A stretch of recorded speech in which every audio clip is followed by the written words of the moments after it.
राज्यातल्या बहुप्रतीक्षित स्थानिक स्वराज्य संस्थांच्या निवडणुकांच्या घोषणेची सर्वांनाच प्रतीक्षा लागली आणि आजच या निवडणुकांचा बिगुल वाजण्याची शक्यता आहे। राज्य निवडणूक आयोग आज दुपारी पत्रकार परिषद घेणार असून या पत्रकार परिषदेमध्ये नगरपालिका, नगर परिषद, जिल्हा परिषद आणि महापालिकांच्या निवडणुकांच्या तारखा जाहीर केल्या जाण्याची चिन्ह आहेत। राज्याचे मुख्य निवडणूक आयुक्त दिनेश वाघमारे आज दुपारी 4 वाजता पत्रकार परिषद घेणार आहेत। याच परिषदेत ते निवडणुकीच्या तारखांची अधिकृत घोषणा करतील अशी दाट शक्यता वर्तवली जाते।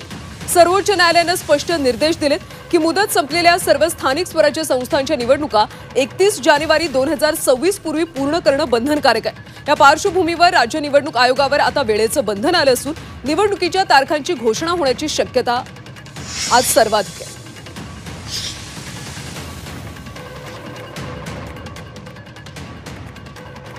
तर पहिला टप्पा 246 नगरपालिका, 42 नगरपंचायत निवडणुकांची प्रतीक्षा। दुसऱ्या टप्प्यामध्ये 32 झेडपी, 336 पंचायत समितींच्या निवडणुकांची शक्यता। तर तिसऱ्या टप्प्यात 29 मनपा निवडणुकांची शक्यता वर्तवली जाते।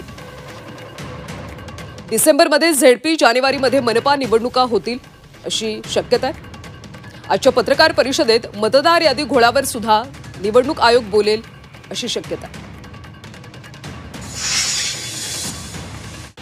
मला वाटतं की आमच्या परवाच्या मोर्चाच्या माध्यमातून केंद्रीय निवडणूक आयोग आणि राज्य निवडणूक आयोगाने चर्चा करून कदाचित ही निवडणुकीची प्रक्रिया मतदार यादीची चौकशी आणि मतदार यादी सदोष करण्याच्या संदर्भातला निर्णय घेऊन ही निवडणूक घेऊ अशा प्रकारची उल्लेख करतील अशी माझी अपेक्षा आहे।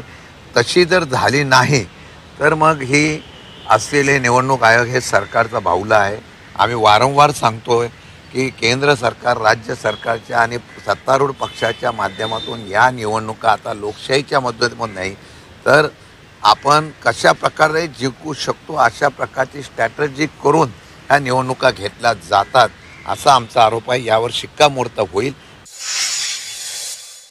तडकाफडकी अचानक निवडणूक आयोगाने समोर येणं आणि आम्ही आता आचारसंहिता जाहीर करत आहोत म्हणणं, मला वाटतं हे वास्तवापासून पळ काढणं आहे, सत्यापासून तोंड लपवणं आहे। निवडणूक आयोग सत्याला सामोरे जाण्याची हिम्मत ठेवत नाही।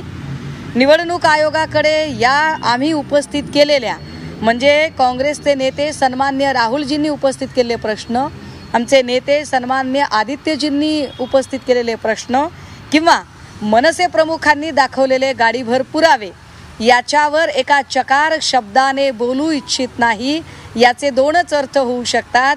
एक, यांनी सत्य मान्य केलेलं आहे आणि दुसरं, यांच्याकडे कुठलंही सप्रमाण स्वतःची बाजू मांडण्यासाठी असं काही नाही।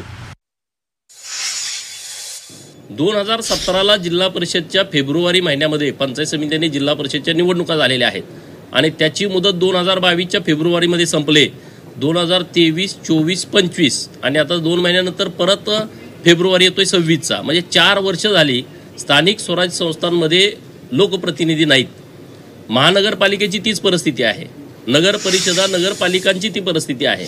एका बाजूला तुम्ही म्हणत होता की निवडणुका व्हायला पाहिजेत, आता निवडणुका होणार आहेत अशी परिस्थिती झाली तर म्हणतात निवडणुका घेऊ नका। म्हणजे अशी दुटप्पी भूमिका हे फक्त आणि फक्त हे महाविकास आघाडीवालेच घेऊ शकतात। दुबार नोंदणी असेल काय असेल तर त्याबद्दल आमचं कुणाचंच मत नाही ना, कुणालाच असं वाटत नाही कुणाचं दुबार मत असावं।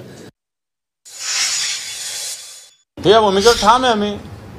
जर मतदार यादीमध्ये घोळ असेल, चला आम्ही म्हणत होतो आता भारतीय जनता पार्टी म्हणते, आम्ही त्याचं सकारात्मक स्वागत करतो अशी शेलांच्या भूमिकेचं।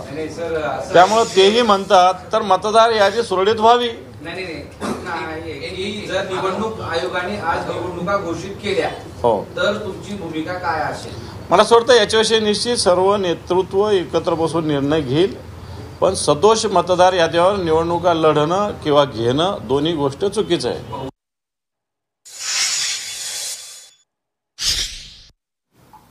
एक फेक नरेटिव्ह, एक चुकीचा विमर्श जनतेमध्ये टाकण्याचा प्रयत्न करतायत।